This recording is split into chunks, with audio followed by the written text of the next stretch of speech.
এত গাইজ আজকের Monday night ড্রতে ব্রন breaker একটা ব্যাক স্টেজে সেগমেন্ট করছিল। সেইখানে ব্রন ব্রেকার জে উসোর উদ্দেশ্যে একটা মেসেজ দেয়। সে জে উসোকে বলে তুমি কোনোদিনও আমাকে হারাতে পারবে না এবং কি তোমার যে ফ্যামিলি মেম্বাররা আছে তারাও আমাকে হারাতে পারবে না। গাইজ এটা অনেক বেশি বলা হয়ে গেছে, কারণ জে উসোর ফ্যামিলিতে যে কারা কারা আছে সেটা হয়তো ব্রন ব্রেকারের একটু অবগত থাকা উচিত। এর সব থেকে ফানি বিষয় হলো সেমি জুনও কিন্তু কিছুদিন আগে ব্রন ব্রেকারকে 1-on-1 ম্যাচে কোনো ইন্টারফেয়ারেন্স ছাড়া হারিয়েছে। সো গাইজ এটা ব্রন ব্রেকারের অনেকটা বাড়াবাড়ি। আমার মনে হয় ব্রন ব্রেকারের জে উসোর সাথে উইন করার সম্ভাবনা অনেকটা কম। নেক্সট কথা বলবো র্যান্ডি অর্টনকে নিয়ে। গাইজ এটা শুনলে আপনারা অনেক অবাক হয়ে যাবেন যে র্যান্ডি অর্টন 1219 দিন যাবত একটাও টাইটেল উইন করেনি। এটা সত্যি একটা শকিং ব্যাপার, কারণ র্যান্ডি অর্টনের মতো সুপারস্টার যে কিনা এ লিস্টের সুপারস্টার এবং কি সে কোনো পার্ট টাইমারও নয়, সে একজন ফুল টাইম রেসলার। অবশ্যই আমি আশা করবো র্যান্ডি অর্টনকে খুব তাড়াতাড়ি একটা টাইটেল উইন করানো হোক। গাইজ আজকে মানডে নাইট ড্রতে কিন্তু আঙ্কেল হাউডি প্রথমবারের মতো কোনো একটা 1-on-1 ম্যাচে উইন করেছে। আর তার থেকে অবাক করা বিষয় হলো আঙ্কেল হাউডি কিন্তু 4 বছর পর কোনো 1-on-1 ম্যাচে হাসিল করেছে। সো গাইজ আঙ্কেল হাউডির জন্য অনেক শুভকামনা, সে সামনে আরো অনেক ভালো ভালো ম্যাচ আমাদের উপহার দিবে।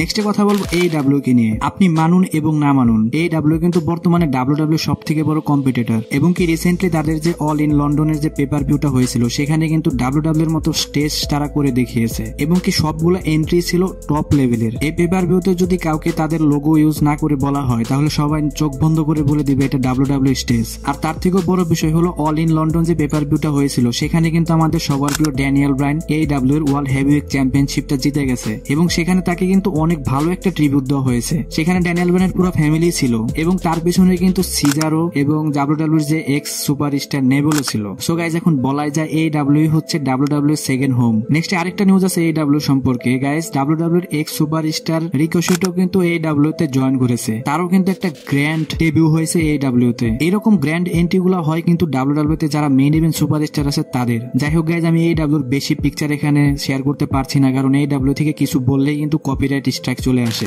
নেক্সট কথা বলবো আজকে WWE মানডে নাইট রতে বিগ ব্রনসন রিড এবং ব্রন স্ট্রোম্যানের একটা ম্যাচ। এই ম্যাচটা আগে থেকে সবাই জানতো যে বিগ ব্রনসন রিড এখানে উইন করতে চলেছে, কিন্তু এইভাবে যে ম্যাচটা শেষ করা হবে এটা সত্যি হতাশাজনক ছিল, স্পেশালি যারা কিনা ব্রন স্ট্রোম্যানের ফ্যান ছিল তাদের জন্য। ম্যাচটির মাঝখানে কিন্তু বিগ ব্রনসন রিড রিং থেকে চলে যায় এবং সে এরিনার বাইরে চলে যায় এবং তার পিছে পিছে ব্রন স্ট্রোম্যানও যায়, কিন্তু তারপরে ব্রন স্ট্রোম্যানকে একদম খুব গুরুতরভাবে আহত করে দেয় big Bronson read. Bronson read এর যে ফিনিশার আছে যাকে কিনা সুনামি বলা হয় সেটা কিন্তু সে একটা গাড়ির উপরে হিট করে দেয় এবং সেখানে ব্রন স্ট্রোম্যান অজ্ঞান হয়ে যায়। সো গাইজ ব্রনসন রিডকে WWE থেকে যেভাবে বিল্ড করা হচ্ছে খুব তাড়াতাড়ি ব্রনসন রিডকে ভালো একটা পজিশনে দেখা যাবে। সো গাইজ আজকের ভিডিও এই পর্যন্তই। রেসলিং সম্পর্কে সমস্ত নিউজ এবং আপডেট জানার জন্য আমার চ্যানেলের পাশেই থাকবেন। ধন্যবাদ।